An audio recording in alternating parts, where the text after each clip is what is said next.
Alright, let's see who we got.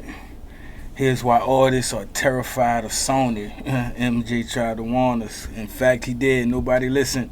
Prince tried to warn us too. Ain't nobody listened then. And it's crazy that Prince and Michael was the two people who tried to warn us. Let's see what they talking about, man. In 2002, the King of Pop stood before a crowd in Harlem. Sony Tommy Mottola. Tommy Mottola is the president of the record division. He is a mean, he's a racist, and he's... That nigga Michael like to call somebody a big meanie. That's what he used to say about Prince. He's a big meanie. very, very, very devilish. In 2016, the pop star begged the judge for her freedom. Free Kesha now! Free Kesha now! Free Kesha now! Free Kesha now! In 1993, one of music's most powerful voices was silenced behind closed doors. Mariah? And in 1994, a superstar chose career suicide over corporate slavery. What is it going to mean for the record industry? Betrayed. No idea. Oh, I've got it. Different artists, different battles, same corporation. There's a building in New York City. From the outside, it looks like any other corporate tower. Glass, steel, concrete. But inside these walls, decisions are made that shape what the entire world listens to. Sony Music Entertainment, the second largest music company on earth, parent company to Columbia Records, the oldest label in America. RCA Records, where Elvis became a legend. See, I ain't know Columbia was the oldest record label in America. Where Michael Jackson made history, and many other smaller labels and companies. Combined, they control the careers of thousands of artists, generate billions in revenue, and define the soundtrack of our lives. But power like that, it don't come without a price. And that price, it always seems to come at the expense of the artist. It starts the same way every time. A young artist with a gift, a contract that promises the world, success beyond imagination. And then, along the way, something changes. The artist gets bigger, becomes a household name. But that's the problem. Every time they get bigger, that's when the artists be like, fuck it, I don't need y'all no more. Let me do it on my own. Which I don't blame them, but come on, bro. Nigga grabbed you from nothing, made you to something, and now you just want to get on out of there? Nah, they like, nah, you owe me, nigga. That's how they be feeling. They like, man, you owe me, man. They want creative control over their own music. They don't just question the numbers. They dare to say no. And that's when Sony shows its true face. What I'm about to show you is not conspiracy theory or speculation or anything like that. It's documented, court records. That boy got a beat maker in the back, probably don't make no beats. Conspiracy theory or speculation or anything like that. It's documented, court records, testimonies, evidence that's been buried under settlements and NDAs for decades. In this video, we expose how one corporation weaponized the dreams of artists, writers, and producers. How contracts literally became cages and how they turned desire for success into a trap. How Sony Music Entertainment built an empire on the backs of the very people who made them billions. From Michael Jackson's final stand to Kesha's courtroom drama, Sony has been at the center of artists' legal battles for decades. This is a story Sony doesn't want you to know. Story of their victims. One new pack of vodka iced tea, 2 new flavors, 3 layers. Yeah, man, it's all business though. You gotta respect the game sometimes. Alright, let's start with the King of Pop himself. Now, everybody knows Michael Jackson, but what y'all might not know is how Sony basically sabotaged the greatest entertainer of all time. You see, MJ and Sony had a beautiful relationship at first. Michael released his hits under Epic Records, which was bought by Sony in 1988. Oh, right. I mean, we're talking some of the greatest and highest selling records of all time. Sony was eating good off Mike. But then something changed, and that something was called Sony ATV Music Publishing. So let me break it down. So in 1985, MJ bought the Beatles catalog for $47 million. That's where that's where all this drama started happening. After he bought that Beatles catalog, it was like, hell nah, nigga. I wonder whatever happened to that when Mike died. What happened? Did the Beatles family get that back or something? Like, who got it now? Y'all let me know in the comments. Which gave him ownership of the publishing company called ATV Music. It was a smart business move. And then in 1995, he merged it with Sony's publishing to create Sony ATV. This allowed Mike to own half of one of the most valuable music catalogs in the world. He didn't just have ownership in the Beatles songs. He had a piece of multiple major artists' music. People don't really understand is that people say, yo, Michael owned the Beatles. Yeah, see, I thought it was just the Beatles. I didn't know that he had half of that whole little company and everybody. He had like a lot of people publishing. Catalog. No, Michael owned Sony ATV, half of it. So when Tommy was trying to sign me when I was 18, Michael was trying to sign me because he owned half of Sony ATV. Everything was cool. That's when Sony switched up. The main issue started in the early 2000s. By 2001, Mike dropped Invincible, but he was waiting for his contract with Sony to expire so he could manage everything himself. He wanted out and he tried to work things out with the president of Sony, Tommy Mottola. But in retaliation, the label started pulling back on pushing the album. So I'm leaving Sony a free agent. I own half of Sony's publishing and... See, maybe if he would have went out like without talking about it, letting people know that he owned half of it, maybe they would have worked with it. But once you went to letting people know that you could do this and you doing this, yeah, they don't like that. And I'm leaving them. They're very angry at me because of it. I just did good business, you know? The way they get revenge is to try and destroy my album. Who taught Mike the business? And Tommy Mottola is a devil.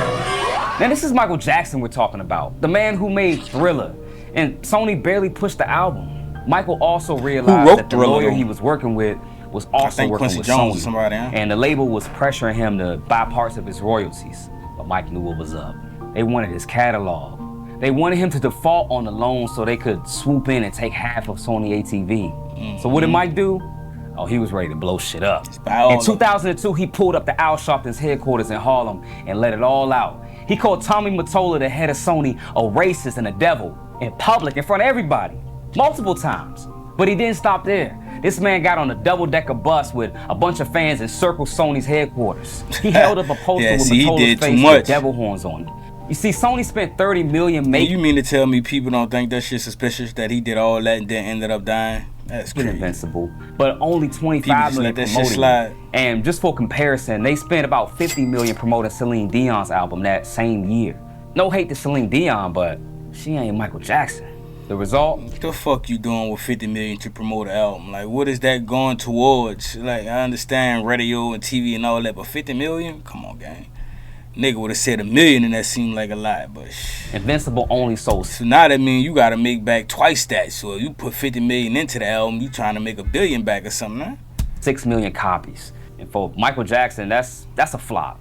It would have been so much bigger back then if him and Tommy weren't beefing. So if Michael would have had his fair shake, because, you know, they went on not to promote. Like, Michael had a vision. Like, I was part of it. I remember him saying, we're going to come out with this first, and we're going to shoot a short film, The Threat, and we're going to shoot a short film. Yeah, you know, with Unbreakable, and I'm going to have Biggie, because I had the Biggie verse, and I'm going to have Biggie in the video in a hologram type form. He had all his vision. So when I look at that, I'm like, yo, he didn't get a chance to promote because whatever business wasn't right at that time. That's why. And so after Michael tragically passed away, guess what Sony did?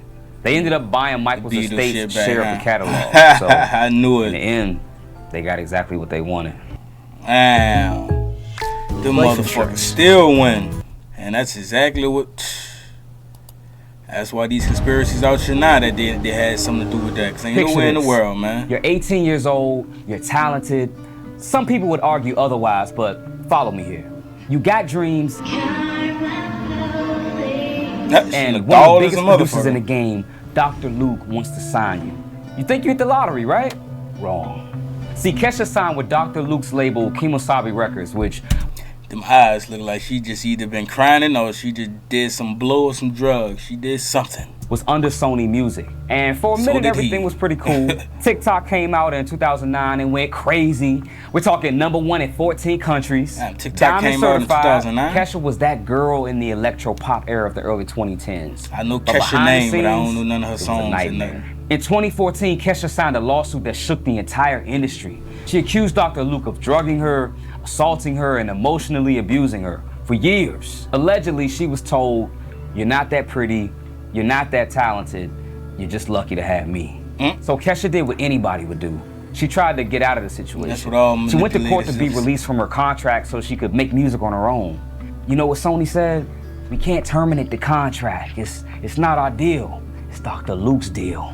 And that's crazy because even if that is true, everything was under Sony's umbrella. It's like this. See, Sony had a joint venture with Dr. Luke. They had the power to let Kesha go. They had the power to say, hey, we don't want to be associated with this. They could have moved her to another label even, under their umbrella. They had options. They just turned a blind eye. They kept her locked in a contract with the man she said abused her. Did a lot of crying. And because of this, Kesha couldn't release music for 5 years. From 2012 to 2017, 5 years of her prime was just gone. And it wasn't just about releasing music. She couldn't record without his approval. She couldn't really tour. She couldn't even really move on with her life, you know? Other big artists actually gathered around Kesha and started speaking out. Fans protested outside of Sony's headquarters, and the whole world was watching this. And you know, Sony put out their little statement. They put out a statement saying they were doing everything they can to support the artists in these circumstances, but it's legally unable to blah, blah, blah, blah, blah. And as a legal note, none of this was proven in court, but you know how that sometimes goes. The point is, Sony had a choice between potentially protecting an artist who said she was abused. That nigga was looking suspicious as a motherfucker. He looked like he did some shit once he got out that courtroom. The point is, Sony had a choice between potentially protecting an artist who says she was abused or protecting their business relationship. They chose the money. Speaking of choosing money over artists, let's talk about Mariah Carey and Tommy Mottola. Yeah, the same Tommy Mottola that Michael Jackson called the devil. Now this story is wild because it actually starts off like a fairy tale. Mariah was 18 when she met Tommy. He was 39 and the head of Sony Music, you know, the average Hollywood relationship, unfortunately. No. She was a struggling artist with a demo tape, and he was one of the most powerful men in the industry.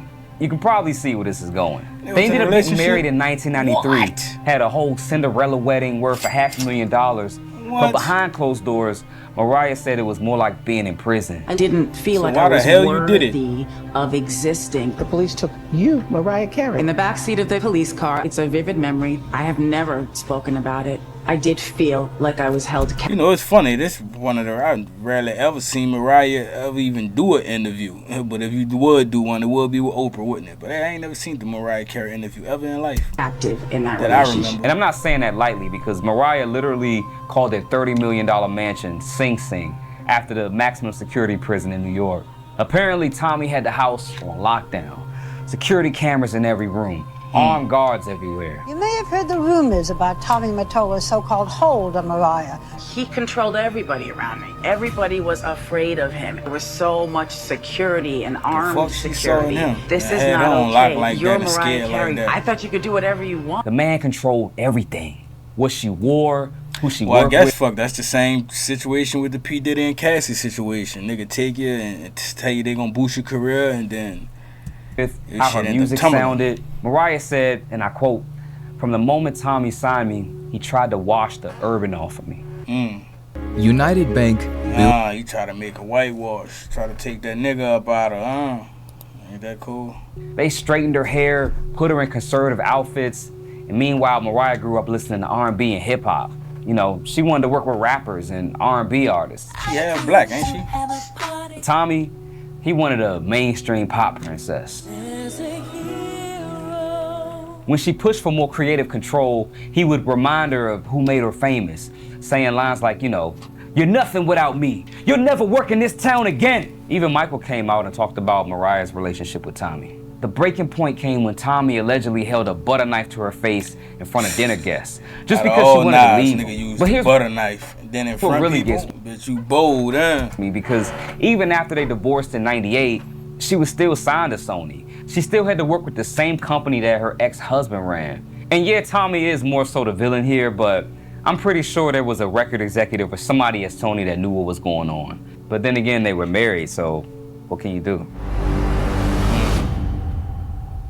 Now, George Michael's story hits a little different because he actually tried to fight Sony in court and they destroyed him for it. George was riding high in the early 90s. Faith had sold 25 million copies. He was one of the biggest pop stars in the world.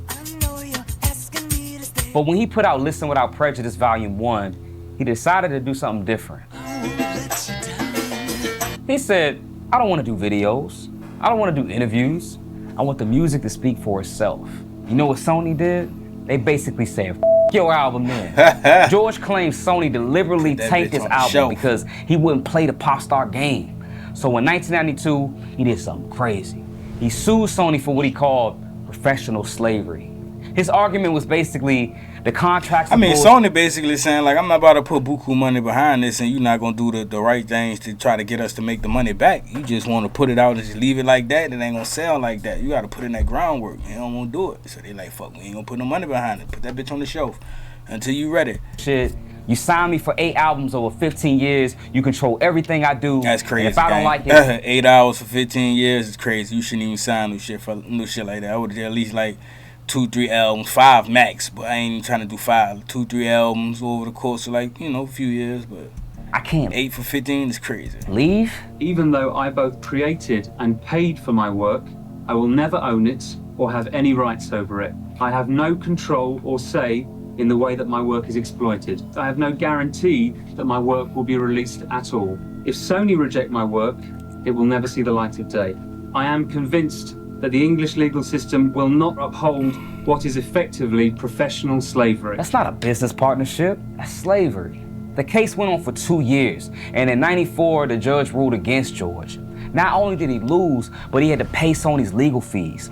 We're talking about $4.5 million. Damn. But here's the thing. George said, I'm never recording for Sony again. Can't go up against the giant, man. This man set out for years rather than give Sony another album. Now think about that. George Michael was so traumatized by Sony that he chose to destroy his own career rather than work with them again. That's how bad it was. I can see that. Kelly Clarkson. Now, Kelly Clarkson's situation shows you that Sony's bullshit didn't stop in the 90s or the 2000s. This went down in 2007. Kelly was America's sweetheart, first American Idol winner. Her album Breakaway sold 12 million copies. She was on top of the world, but Kelly wanted to evolve. For her third album, My December, she wanted to write her own songs, show her artistry, grow as an artist, like most of us do. But Clive Davis, head of Sony BMG at the time, he wasn't having it. This man offered Kelly $10 million to remove 5 songs from the album and replace them with songs that he chose. She bugging, I would've did that. And when she fuck the control, 10 million, 5 songs, yeah, you got it. He said no, you know what he told her? You got it. This is allegedly, of course. Allegedly! He said she was a shitty songwriter who should be grateful for the gifts he bestowed upon her. And that she should just shut up and sing. Shut up and sing. In 2007 to Kelly Clarkson, when Kelly stood her ground, Sony did what they did best. They basically sabotaged her album. Limited promotion, no support, and then they leaked stories to the press trying to make it seem like she was difficult to work with. And everybody blamed Kelly for being difficult instead of blaming Sony for trying to control her art. And then some people say Clive Davis treated Whitney Houston the same way. Maybe that's a story. That's a bad picture of Whitney, I tell you that. Same old phone? Bad. Nah. He could have chose a better picture. Shakara, what they do to Shakara? Now, all the stories I've told you so far, those were about recording contracts. But Sony's control goes deeper than what you record. They want to own what you write to. And this is what Shakira's Sony battle was about. It was very difficult. I was very young. And being a woman also in this business is not easy. Thank God I had an amazing family surrounding me, supporting my dreams, encouraging me, my mother, my dad. When I was 13, I released my first album with Sony Music, which back then was CBS. See, when an artist writes a song, there's 2 copyrights. The recording, that's what you hear, also known as the master, and the composition, the words and the melody. Publishing companies control that second part, and Sony ATV, they're one of the biggest. Now, oddly enough, it doesn't seem like Shakira wants control, even though she's written some of the biggest international hits in history. We're talking Hips Don't Lie, Whenever, Wherever, massive hits that she wrote. And even though Shakira sold her music to a whole nother company, Sony still made sure it was part of the deal. Even Michael Jackson knew this, and his understanding of publishing is the main reason he bought the Beatles catalog in the first place. He understood that only publishing was the real power. The problem with Sony is they have a history of abusing that power. They want to own the artist's voice and thoughts and not give the artist a fair shake. Shakira's not necessarily a victim, but for someone who writes all their own music, she's definitely getting taken advantage of. Now, Sony's not the only company to do this, but they seem to be the most outspoken about. It's a pattern. Young artist signs to Sony, Sony makes them a star.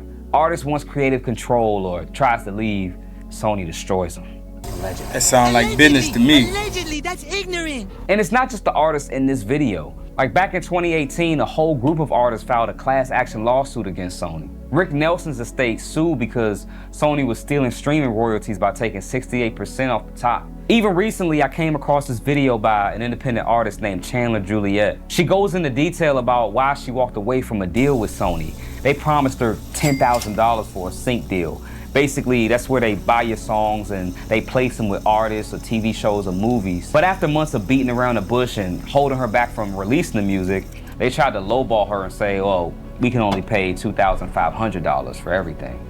And we'll give you a little bit of backing royalties if it does anything. I'm not selling my soul, and I'm sure as not selling my soul for $2,500. Even though her story is on a smaller scale than the major label. Yeah, I'm about to say, now $2,500, they down bad for me even offering that. But for some people, it's like you'll turn it down talking about you know your worth and whoop the woo, and then end up having nothing. You know what I'm saying? Now, if you know for a fact you're going to go be bigger, then go be bigger by all means. But some people, they leave thinking they're going to go be bigger and be nothing when you could have took that little change, you know what I'm saying? Especially them royalties and shit. Had you straight for life. Artists, it's the same principle. They wanted to own her voice and own her thoughts for pennies on the dollar, basically. These aren't just business disputes. These are people's lives. Michael Jackson died fighting Sony. Kesha lost 5 years of her career. He did die fighting Mariah Sony. was That's held crazy. prisoner and George Michael's career ended. Kelly was told to shut up and sing.